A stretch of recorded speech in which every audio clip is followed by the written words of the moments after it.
उत्तरकाशी युवा कल्याण पर लगे भ्रष्टाचार के आरोप। प्रांतीय रक्षक दल के अध्यक्ष बॉबी पवार ने जिला युवा कल्याण पर भारी मात्रा में भ्रष्टाचार को लेकर किया बड़ा खुलासा।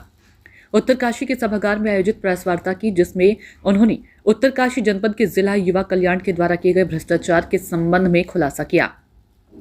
उक्त अधिकारी द्वारा नियम कायदों के दरकिनार कर बड़ी मात्रा में चाचा भतीजावाद करके राजनीतिक सह लेकर नियम विरुद्ध नियुक्तियों की व जवानों को दिए जाने वाले विभागीय लाभों में भी बड़ी मात्रा में भ्रष्टाचार किया तथा खेलकूद महोत्सव में लाभार्थियों को मिलने वाले लाभों में भी बड़ी मात्रा में भ्रष्टाचार किया गया है। व कार्यालय सामग्री खरीद में भी बड़ी मात्रा में भ्रष्टाचार किया। उक्त अधिकारी 2016 से एक ही स्थान पर तैनात है। साथ ही अधिकारी का वरिष्ठ सहायक राजकुमार भी लगभग 10 वर्षों से इसी कार्यालय में तैनात है, जो 2 बार एक ही जगह पर तैनात रहकर प्रमोशन का लाभ ले चुके हैं।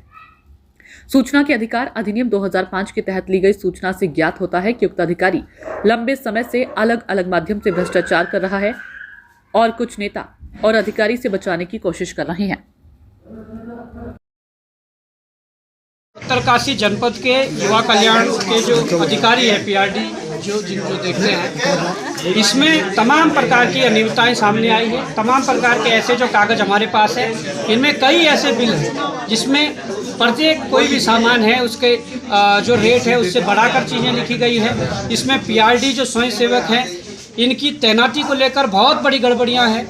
इसमें तमाम प्रकार की और सारी चीज़ें हैं, खरीदारी में हो या तैनाती में हो या वर्दी जो इनको मिलती है उसकी खरीदारी में हो, ये तमाम प्रकार की जो सारी चीज़ें हैं, ये हमने साबित किया है कि सरकारी रिकॉर्ड के अनुसार कुछ लोगों को चीज़ें मिली है। चाहे खेल महाकुंभ के रूप में जो बच्चों प्रतिभागी थे उनको उत्तरकाशी बुलाया गया, पर उनके रिकॉर्ड में ये तो लिखा गया है कि जो आने जाने का जो खर्चा वो दिया गया है या अन्य प्रकार का और खर्चा है दैनिक व्यय वो दिया गया है, कागज़ों में है। हम लोगों ने व्यवहारिक तौर पर कई लोगों से संपर्क किया, वो चाहे वर्दीधारी हो जिनको वर्दी नहीं मिली है या वो अभ्यर्थी हो जिन्होंने खेल में प्रतिभाग किया और उनको पैसा नहीं मिला है।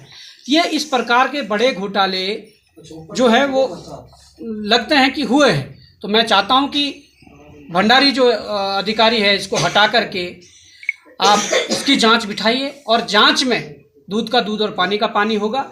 और निश्चित तौर पर इस प्रकार की गड़बड़ियों से और भी जो सूचना के अधिकार अधिनियम 2005 के तहत जो और सूचनाएं मांगी गई थी जो दी नहीं गई है, वो भी जांच में खुलासे होंगे। मैं चाहता हूं कि इस पर गहराई से जांच हो और अगर जांच नहीं होती है तो निश्चित ही न्यायालय के दरवाजे भी खुले हैं। पर कम से कम उत्तराखंड स्वाभिमान मोर्चा ऐसे अधिकारियों को उस कार्यालय में तो नहीं बैठने देगी जहाँ पर बैठकर उन्होंने इस प्रकार के कुकृत्य किए हैं।